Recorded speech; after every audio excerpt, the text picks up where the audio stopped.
Boa noite, Ivone. Você tá boa? Tá me ouvindo bem, Ivone? Como que tá a cirurgia aí? Oi, Mel. Tudo bem? Tá ouvindo bem aí, Mel?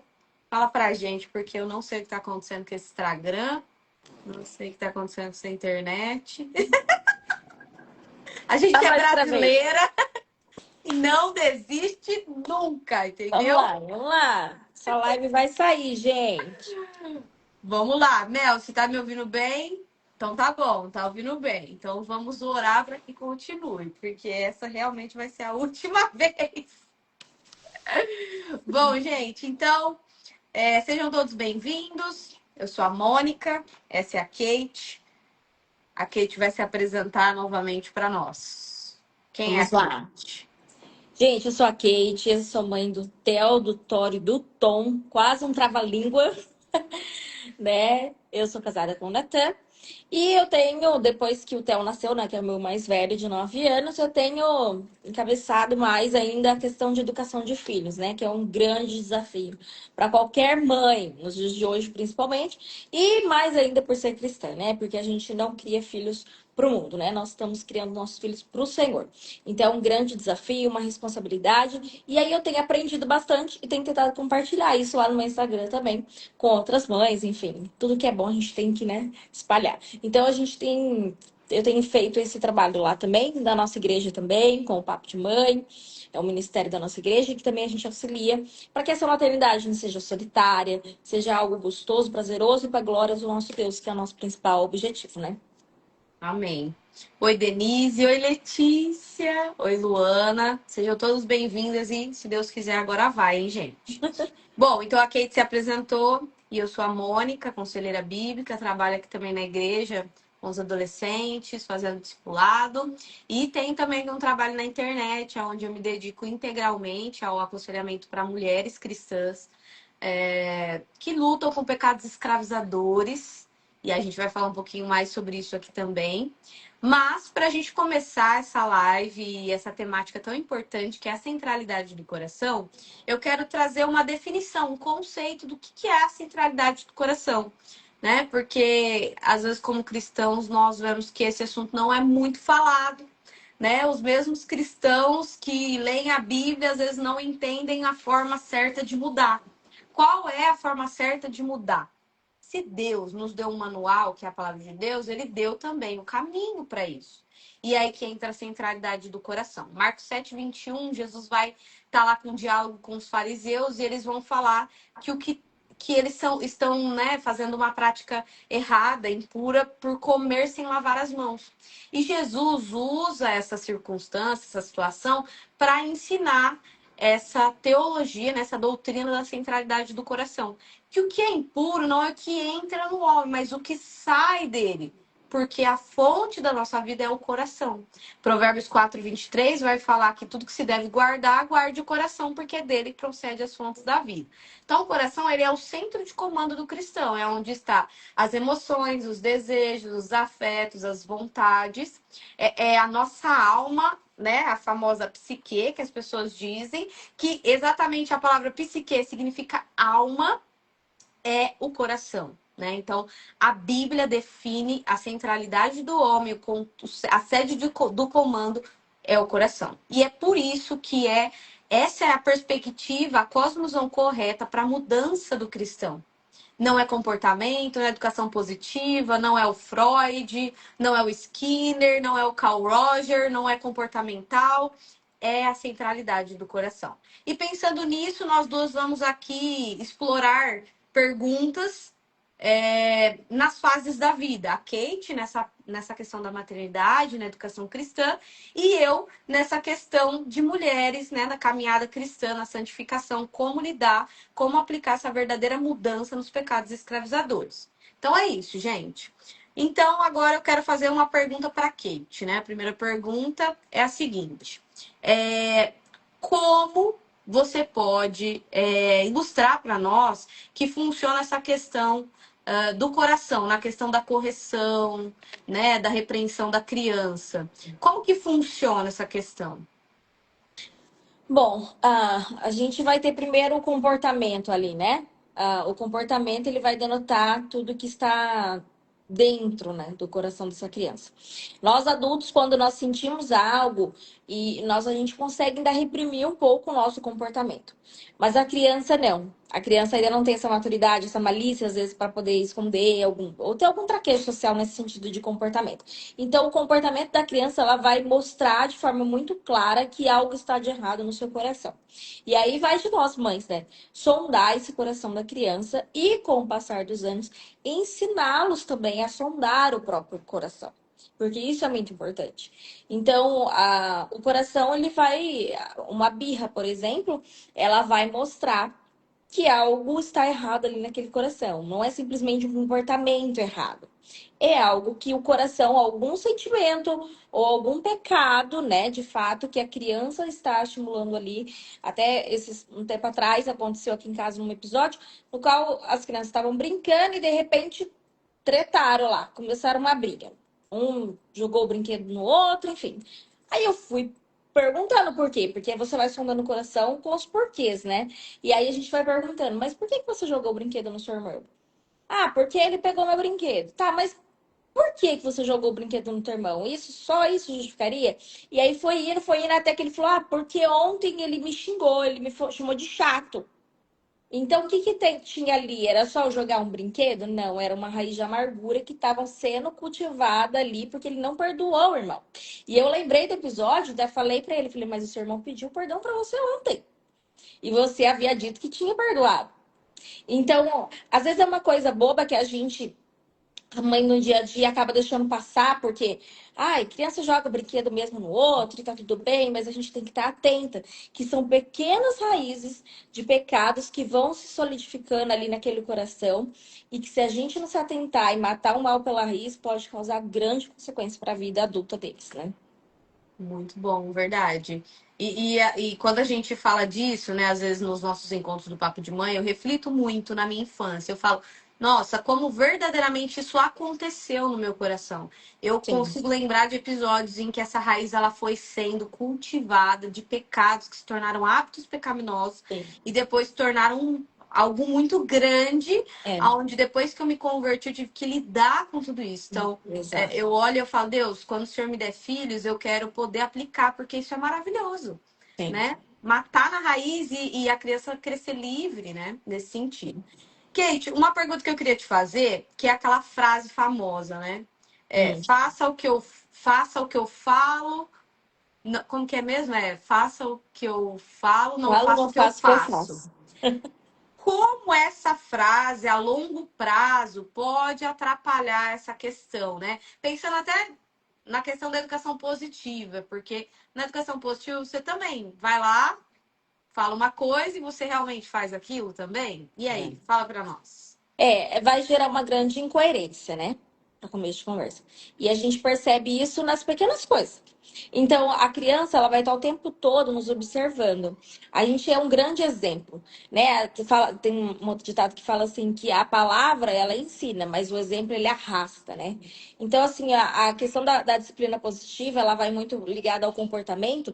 Você meio que percebe que é tudo uma manipulação, né? Da criança. Talvez você consiga, por um certo tempo, manipular aquela criança a fazer aquele comportamento da forma como você quer e tudo mais, mas isso é muito raso, isso é temporário, né? E aí, por isso que surge depois, não é a adolescência, é a aborrecência, né? Porque aí as crianças você não consegue manipular um adolescente. Uma criança de 1, 2 anos, você consegue manipular, ó, vamos tomar banho? Ah, não quero. Ah, então, mas vamos brincar com o patinho, então, no banho. Que tal você levar esse brinquedinho? Você tá nada mais, nada menos que manipulando a criança, né? E um adolescente, você não vai conseguir manipular. Então, a gente tem que sempre focar. Essa é a grande importância de você focar no coração, né? Porque você não fica tendo que fazer esses traquejos. Aí é tudo na verdade, né? Nossa vida tem que ser pautada na verdade. Então, a obediência, né? E a ordem, o obedecer, tá pautada na verdade também. E essa questão do exemplo, né, que nem você falou, é interessante, porque se é cristão, né, e quer seguir a palavra de Deus, se o pai e a mãe não tratar o próprio coração primeiro para aplicar no filho, dificilmente vai conseguir. Então, Isso. realmente começa em nós, né? Com Nós certeza. precisamos fazer isso. Agora vamos para um tema polêmico. Ó, Hum. manda aí para suas amigas essa live, porque eu entendi um negócio aqui. Essa live não caiu de novo, porque entrou mais gente. Então, Isso.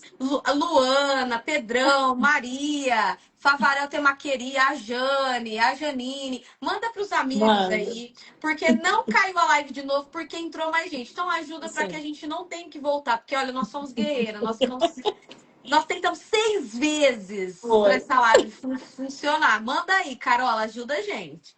Agora para um tema polêmico, tá? Sobre birra. Quem aqui Hum. já não viu uma criança no shopping esperneando, batendo cabeça?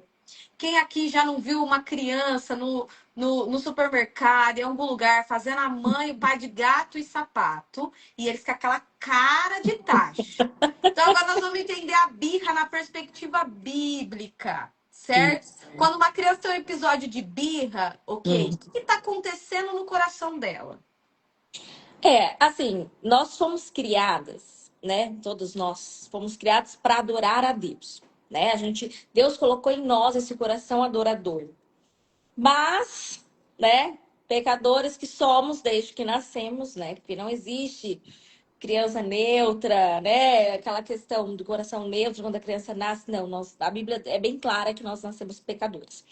E também fala que a estultícia está ligada ao coração da criança. Então, essa birra nada mais é do que ela adorando as suas próprias vontades.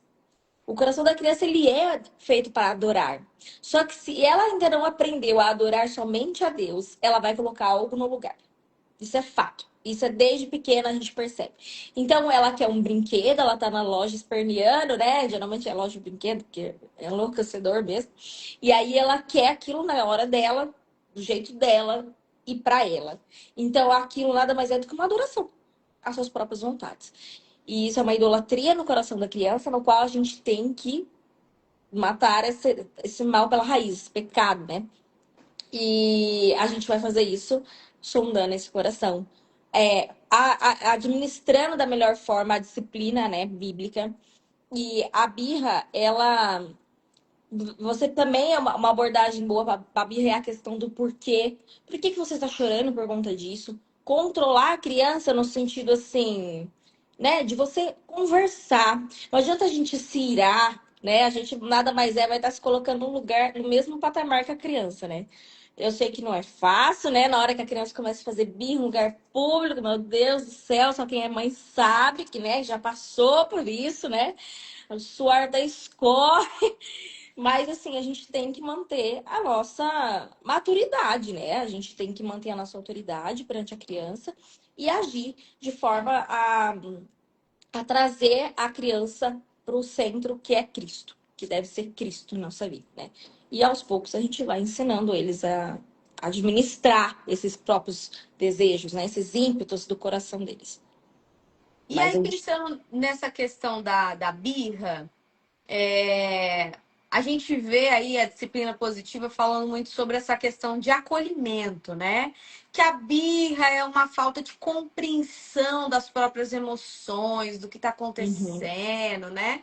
Na perspectiva bíblica da centralidade do coração, como que você pode acolher sem perder a autoridade? Como que seria nesse sentido? Tem que acolher ou não tem? Como que é? A gente não acolhe pecado, né? A gente pode acolher a criança no sentido de que, assim, eu converso muito com os meus filhos nesse sentido assim, ó, eu sei que você quer, né? Tem coisas que eu também quero, mas não é possível. Então, assim, a gente não vai ter tudo que a gente quer o tempo inteiro. Então, assim, é uma questão da gente, né? Essa questão da gente, de que a criança precisa de informação, eu acho que isso foge um pouco, porque o problema da criança não é informação. Porque se você chegar para ela e falar assim, você não pode ter, você só falar assim, ó, você não pode ter. Ela não vai aceitar aquilo. A questão é o coração de fato, é o pecado, né? Elas não nascem com falta de informação. Elas nascem pecadoras, né? Então, assim, é uma questão que a gente precisa sempre voltar para esse ponto. Senão a gente fica abstraída, né? com as questões do mundo. E lá em Jeremias 17:9 fala que o nosso coração ele é enganoso e desesperadamente corrupto. Então, por mais que a gente busque explicar as coisas para os nossos filhos, né? A gente vai ter que trazer em algum momento eles para a razão, para a questão bíblica mesmo. E aí, abrangendo já o tema, assim, a questão da disciplina, a gente vai ter que ter uma abordagem do fato, né? A abordagem bíblica é abrangente em principais dois pontos que a gente fala, que é a questão os dois elementos principais, né? Que é a questão da conversa, né? Da comunicação com a criança, que é a qual você explica, que de fato você ensina, né? Explica, ó, por que que não pode tal coisa. Ou, ó, aqui não é o momento por exemplo, num culto, né? Agora não é o momento de gritar, de brincar, agora nós estamos aqui prestando culto a Deus. Ou numa loja, ó, agora não é hora de nós levarmos o brinquedo. Hoje nós não viemos para comprar brinquedo para você, nós viemos comprar um presente para o seu amigo, sei lá. Explicar, ter essa comunicação e também uma comunicação clara, né, gente? Não é só esperar que a criança deduza ou entenda. Eles são crianças. A gente tem que ter uma comunicação clara com eles. E também a questão da vara, né? Que é a disciplina que a Bíblia também traz. Muito bom. Mulherada, aproveita e vai mandando para suas amigas solteiras, para jovens, porque daqui a pouco a gente vai entrar no outro tema. Nós estamos falando aqui da criança, né, da centralidade do coração na educação cristã. Daqui a pouco a gente vai falar sobre pecados escravizadores, como a mulher cristã pode andar em santidade, tá? Então, Kate, agora para o papo mais polêmico. Você sabe qual que é? Sim. A vara. A vara. Né? Vamos entender qual é a função da vara, porque eu lembro algumas vezes nós tivemos conversa sobre isso e como as pessoas entendem de uma forma errada, Sim. porque às vezes pela própria experiência de vida entende a vara como violência, como agressão. Sim. E não é isso que a Bíblia fala. Então, Kate, fala pra gente, para as mães que têm dúvidas a respeito disso, por que a correção física, né? O que é a vara? O que ela simboliza? Bom, eu vou trazer agora o versículo que eu até anotei aqui, que eu sabia que ia calar no assunto assim, que é Provérbios 22:15. E ele diz de maneira muito clara: a estultícia está ligada ao coração da criança, mas a vara da disciplina a afastará dela. E aí, em Provérbios ainda, Provérbios é um livro que eu dou pro meu filho ler muito. O Theo, que é mais velho, né? Ele lê bastante já, então eu coloco muito Provérbios para ele ler, porque ajuda a gente que é mãe. Provérbios 23, de 12 a 14, diz assim: dedique à disciplina o seu coração e os seus ouvidos as palavras que dão conhecimento. Não evite de disciplinar a criança. Se você a castigar com a vara, ela não morrerá. Castigue a você mesmo com a vara, e assim a livrará da sepultura. Outras versões vai dizer livrará da morte. Outras vai dizer livrarás a sua alma do inferno. Eu acho tão forte esse texto, porque Deus, ele nos otorgou, né? Ele nos concedeu essa autoridade na vida dos nossos filhos. E é importante. Eu falo para os meus filhos assim: vocês precisam aprender a obedecer a mamãe, porque para que vocês possam aprender a obedecer a Deus. Porque nós nada mais somos do que agentes, né? Como mães, a gente é agente de Deus na vida dos nossos filhos. É a partir da nossa vida, nós temos exemplo, nós aprendemos a sondar os nossos próprios corações, inclusive na disciplina dos nossos filhos. Porque a disciplina, ela não pode ter ira, porque a ira dos homens não vai produzir a justiça de Deus. E então, assim, a gente tem que ter em mente também que não é algo pessoal da criança, porque na hora da birra a mãe fica assim, irada também, porque ela fala assim: como que você me fez, me envergonhou? Nossa, como você tá fazendo isso comigo? Eu que faço tudo por você. Não é contra nós, né? A gente tem que entender isso. Deixar isso muito claro no nosso coração, que é contra Deus. Eles são crianças ainda, eles estão em fase de aprendizado. E nós temos que ensinar. E a gente vai ensinar irada. Eu sei que não é fácil, mas a gente tem que estar diariamente buscando a graça do Senhor na disciplina dos nossos filhos. E é a partir de nós que eles vão aprender. Muitas vezes eu já tive que sentar com meu filho e falar assim: filha, a mamãe está muito nervosa agora, mas eu preciso me controlar e te mostrar, e eu estou me controlando agora, e estou te mostrando que eu consigo, se eu consigo, na graça do Senhor, você também consegue, né? E é algo que a gente precisa. Em Efésios 6:1, vai falar uma palavra que eu acho muito interessante, que é sobre isso que eu estou falando agora. Filhos, obedeçam a seus pais no Senhor. Os nossos filhos, eles não vão conseguir obedecer a nós pela força deles. Eles só vão conseguir no Senhor. Assim como eu consigo disciplinar o meu filho sem mirar, é porque eu consigo no Senhor. Não é pelas minhas forças. Porque se a gente for pelas nossas emoções, a gente se ira, a gente se irrita, a gente fala assim, mas eu já falei 20 vezes. Mas eu já cansei de te ensinar que não pode ser assim com o seu irmão, que não pode brigar, que não pode. Entendeu? Eu não posso me dobrar isso. Eu tenho que, no Senhor, na graça de Deus, conseguir me controlar. E dominar essa ira e falar, Senhor, me ajude. Muitas vezes eu oro antes para me acalmar, porque senão eu não vou produzir a justiça de Deus na vida deles. Então isso é muito importante. Agora, a respeito da vara, o uso da vara, ele não, sozinho, ele não vale nada. Como eu falei, né? A abordagem bíblica na vida dos nossos filhos vai ter que ser dois elementos: a comunicação e a vara. A vara, ela vai se enraizada de forma bíblica, como a Bíblia nos diz, nos orienta. Ela é que vai solidificar e preservar essa autoridade dos pais na vida dos filhos. É através disso, né? A, a comunicação ela é extremamente importante, porque nós temos que deixar bem claro aos nossos filhos que o comportamento deles nada mais é do que tem a raiz do pecado. E qual pecado é esse? E como isso desagrada a Deus. Porque a vida deles é para glorificar a Deus. Ah, mas ele é muito novo. Mas ele glorifica a Deus. Ele mostra, ele é a imagem do Senhor aqui na terra também. Então, nós temos que mostrar isso para eles. E isso, assim, é desde pequenininho. A gente vai falando sobre isso para eles. E com o tempo, eles vão aprendendo. E isso vai fornecer a comunicação e o uso da vara de forma correta e bíblica vai fornecer para eles esse contexto de vínculo também com a gente. E eles vão aprendendo, com o tempo, a sondar o próprio coração. Por exemplo, hoje, o Thor, que é do meio, ele já tá começando, que ele tem 5 anos, ele tá começando já a entender algumas coisas.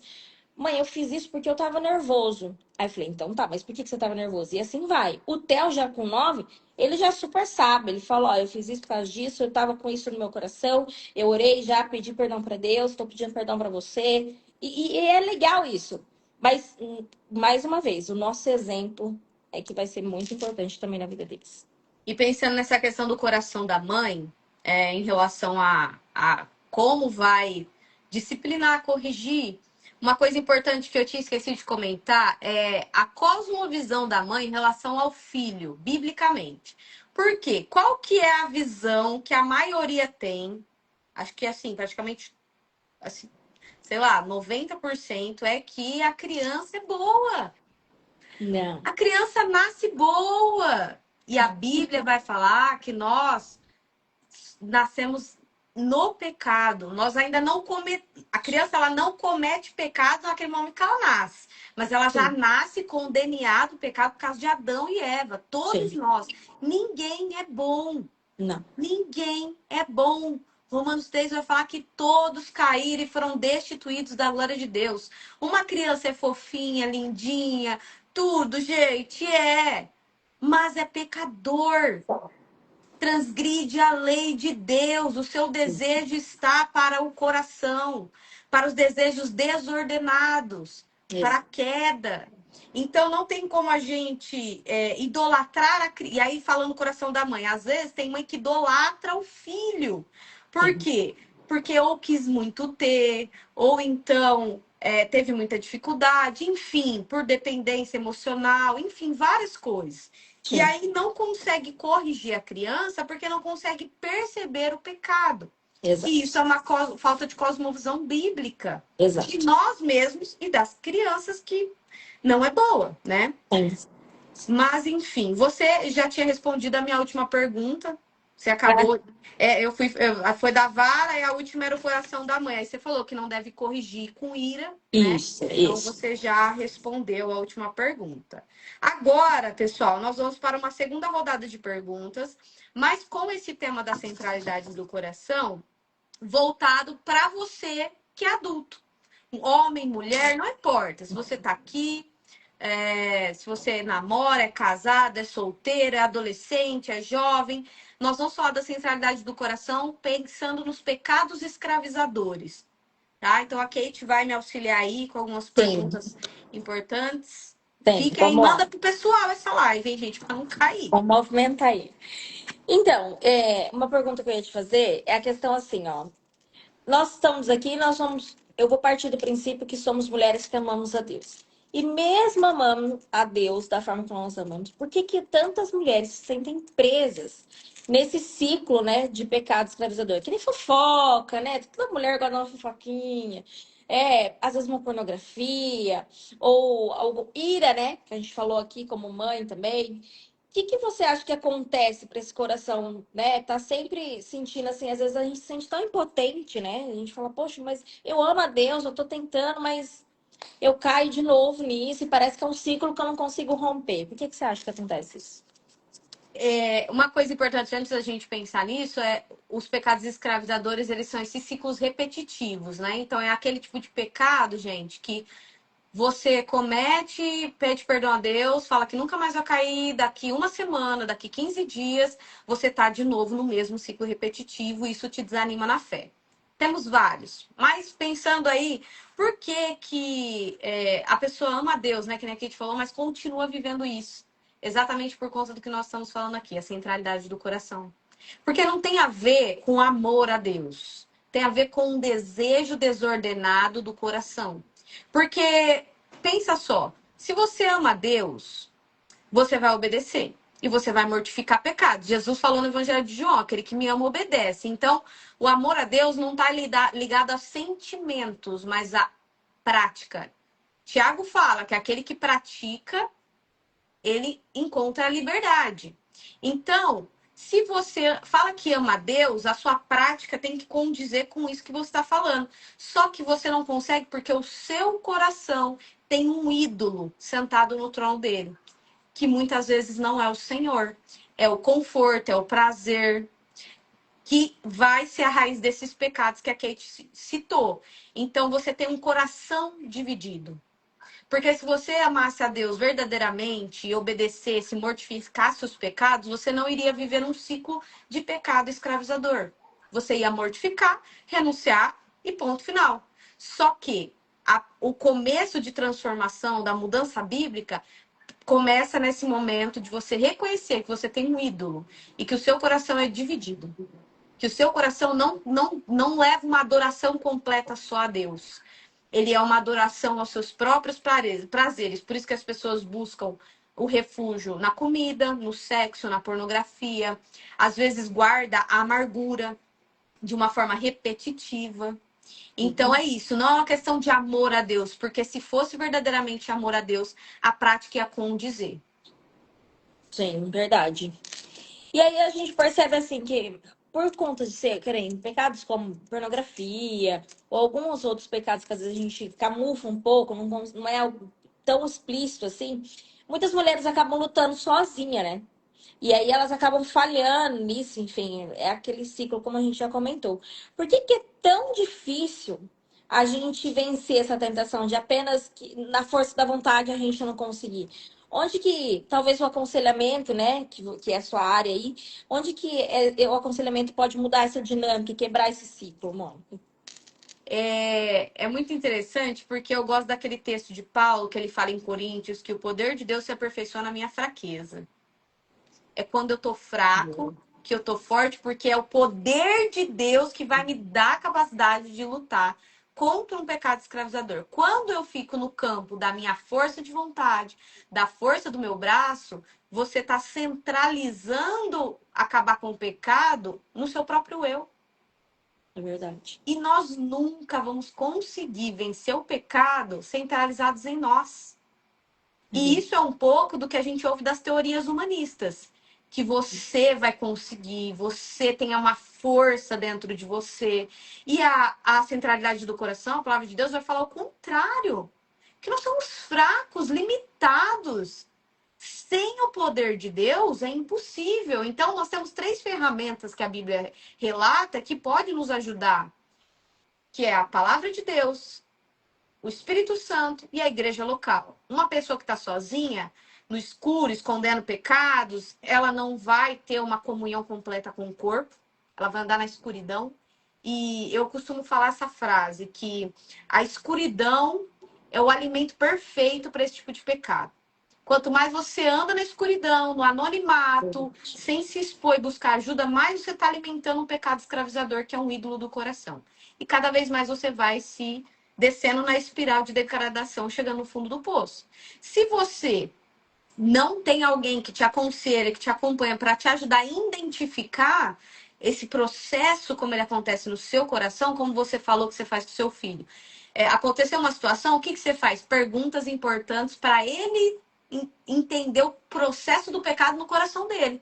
Se você caminha sozinho, não expõe para ninguém, você nunca vai conseguir identificar onde começa, qual é o processo, como você caiu na tentação ou você já está na sedução, como fala em Tiago. E isso é importante porque às vezes não é só também discipulado. O aconselhamento bíblico é o que vai trazer esse método, esse caminho de mudança de forma sistemática. Então, se você não despojar e revestir, que são princípios do aconselhamento, você nunca vai conseguir mudar. Então, é basicamente isso. Muito bom, muito bom. Faz total sentido. E por que você acha que é tão difícil assim para uma mulher cristã pedir ajuda? Você acha que é mais uma questão de orgulho? Ou você acha que é mais assim medo do julgamento, temor a homens? O que você acha que acontece nesse coração que tá com tanta dificuldade às vezes de pedir uma ajuda? Ou tá cada vez mais a mulher às vezes talvez não queira admitir, né, também que tá escravizada por esses pecados? Eu vejo que tem 2 situações aí. A primeira delas é o coração, é o orgulho. Porque é muito engraçado pensar sobre isso, que no aconselhamento já aconteceu muito isso. Às vezes eu estava no aconselhamento com uma pessoa viciada em pornografia, uma mulher, e aí nós chegamos num dado momento do aconselhamento em que ela demorou um tempinho e reconheceu que ela caía porque ela queria. E que ela escondia porque ela queria. Isso aconteceu comigo. Há 12 anos atrás, quando eu fiz o processo no ministério, que era especialista, eu lembro que um dia, cansada de cair, passando pelo processo de aconselhamento, o Espírito Santo me mostrou que eu caía porque eu queria e eu escondia porque eu queria. Então, olha só, Provérbios 18:1 vai falar que o coração do homem é como águas profundas, somente quem tem discernimento é capaz de compreendê-lo. E o discernimento vem do Espírito Santo. Então, nosso coração, as intenções e motivações são tão profundas que a gente não tem como sozinha perceber. Então, o orgulho é realmente a força motriz que esconde e preserva esse pecado, porque a pessoa ama o pecado.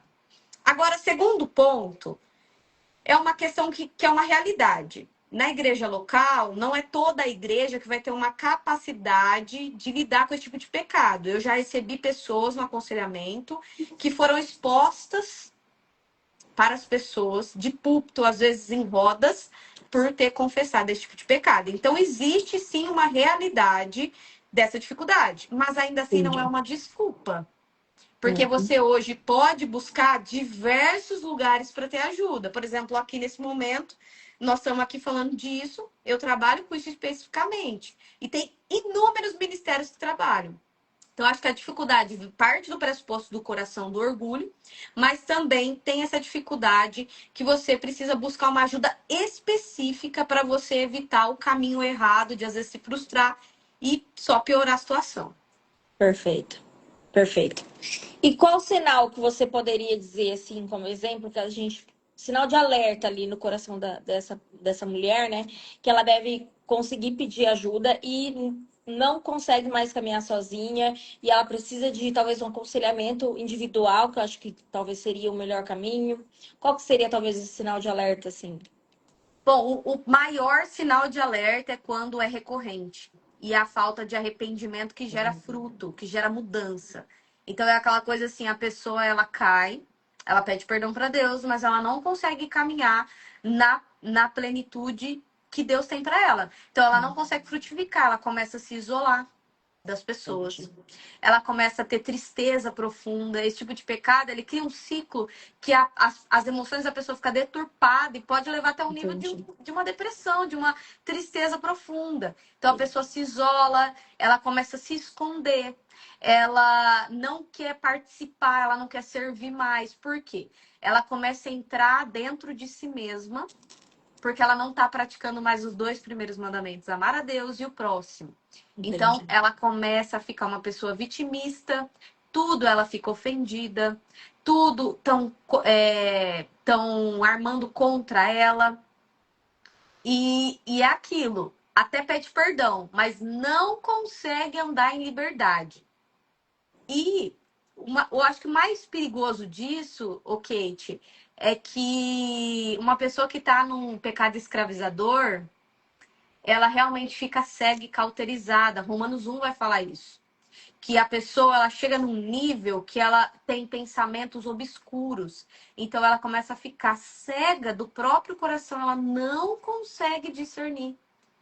Então, é aquela hora assim, ó, quando você pensa que você não precisa de ajuda, é a hora que você precisa, Mais precisa.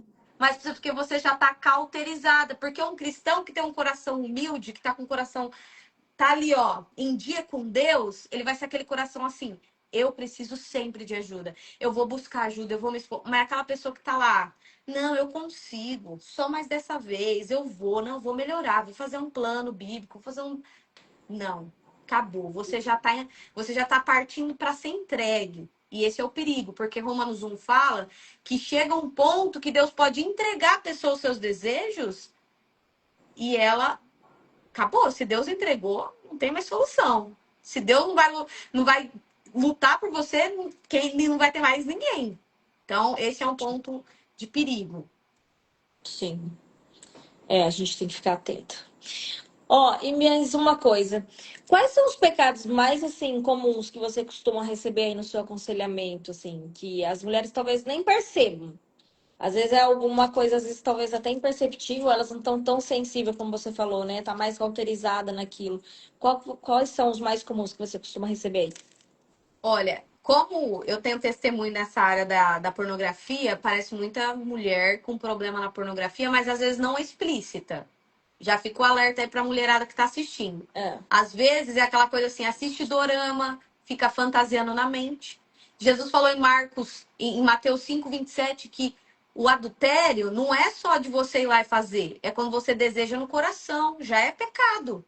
Então, às Hum, vezes, mulheres assistem dorama, aqueles novos temas que chama gêneros, que é a romantasia, que tem muito na Amazon, que é aquelas séries com coisas picantes, mas românticas ao mesmo tempo.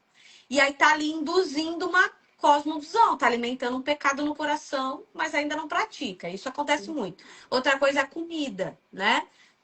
A mulher desconta conflitos emocionais, dificuldade bíblica de compreender os próprios pecados e a vida mesmo, desconta na comida, foge para a comida. Ou às vezes a fofoca, né? Às vezes sim. ali a raiz do coração tem inveja e descontentamento, e aí isso externaliza na fofoca. Ou às vezes na amargura. Ah, eu não tenho o que eu queria e eu fico cobiçando o que o outro tem e eu fico amarga com Deus porque ele não me deu. Isso se torna um pecado recorrente, enraizado no coração, onde a pessoa se torna triste, não tem alegria, não vê a bondade de Deus nos mínimos detalhes. Ansiedade é uma coisa que, assim, ó, muito. Porque a ansiedade virou o quê? Transtorno. É verdade. Se virou transtorno, não é pecado, é uma dificuldade, é uma doença. E a Bíblia fala que é pecado. Então, eu acho que de todos aí, o top 5 Nossa. seria pornografia, amargura, fofoca, ansiedade e o entretenimento das telas, né? Como fuga também, né? Que entra aí nesse combo. Nossa, eu achei interessante a questão da pornografia, porque a gente tem a ideia de que pornografia talvez seja só aquela questão explícita, né? de consumir conteúdos pornográficos, de, sei lá, né, ver coisas mais pesadas. A gente, quando, pelo menos eu, penso mais que homem tem essa tendência, que mulher já não. Mas não, aí você falou a questão de, às vezes, livro de romance também, né? Vixe, exatamente. O gênero, eu até gravei um vídeo recentemente, que é um novo gênero literário, chama romantasia. E aí Ai, eles têm os níveis de. Chama hot, né? Quente, que seria de exposição sexual que no loucura. livro. E eu atendo. Recentemente atendi uma menina que foi ela que me contou isso. Eu não conhecia o romantasia, que é romance e fantasia, que é um gênero erótico. Só que as mulheres cristãs leem como um livro de romance normal. Porém, com altas doses de fantasia sexual. Às vezes, não explícita de ir lá e consumar, mas de todo aquele traquejo, de todo aquele caminho de sedução. Aí as mulheres leem, alimentam no coração e outra, criam perspectivas e cosmovisão de relacionamento fora da Não, Bíblia. Aí começa a olhar e o marido tem faz que ser igual sentido. ao dorama. Ou para mim casar, tem que ser igual do cara do dorama, tem que ser igual o cara do livro. Faz sentido. E não é o padrão bíblico do relacionamento. Então deturpa. Eu acho que muita mulher cristã hoje está solteira porque tem buscado na fonte errada. Faz Muitas muito vezes. sentido. Faz muito sentido. E aí, às vezes a gente escuta, né? Ah, mas o dorama não tem nada, né? Não tem nada demais. E não sei o que, às vezes é só um beijinho. Mas aqui, ó, né? Vale muito a É, pena. exatamente. Faz sentido. E é o que a centralidade do coração fala, né? Tiago vai falar que a gente é tentado pela nossa própria má cobiça. Então, o problema não é o que está acontecendo lá, é o meu coração. Ó, pra você ter noção, na época que eu trabalhava no Ministério Vida Pura, tinha gente que ficava excitado com poste. É Meu Deus. nesse nível, é nesse nível. Meu Deus. Tinha um rapaz que ele se masturbava todas as manhãs enquanto a mãe passava o café.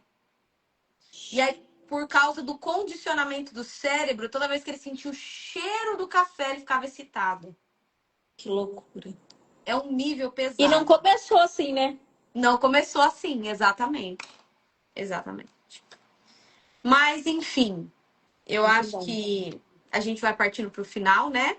Muito bom. Faz muito É... sentido.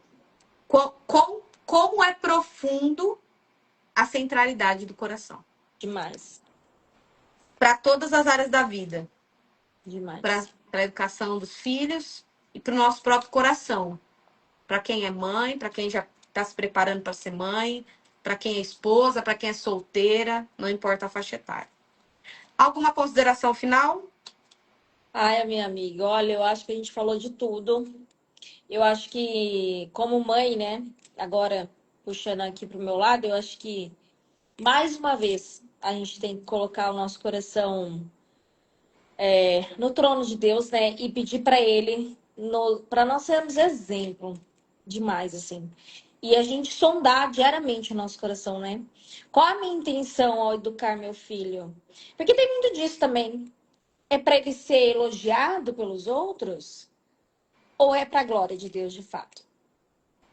Então, que isso fique aqui como reflexão para nós. E eu tenho pedido sempre para Deus isso.